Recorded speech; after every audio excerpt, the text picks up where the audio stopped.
Bugün 25-iyul 2026-yil bize temir yo'lchilar kollektiv bo'lib 90 ishchi xizmatchidan iborat Velmore oromgohiga tashrif buyurdik.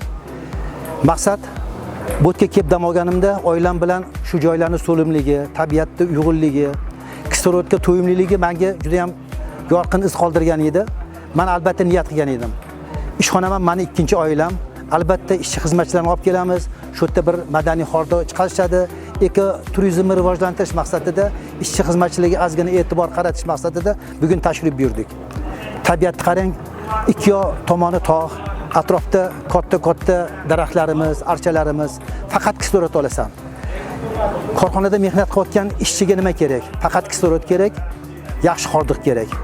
Men o'z navbatida o'zim nomidan, ishchi xizmatchilar nomidan, temir yo'lchi nomidan Velmore oromgohining rahbariyatiga o'zimiz minnatdorchilik bildiraman. Qolganlarga ham tavsiya qilaman, shunday joylarda kelib dam olib, sport musobaqalarini o'tkazib, ishchi xizmatchilarni bizda temir yo'lchilar nomidan o'zimni chuqur minnatdorchilik bildiraman.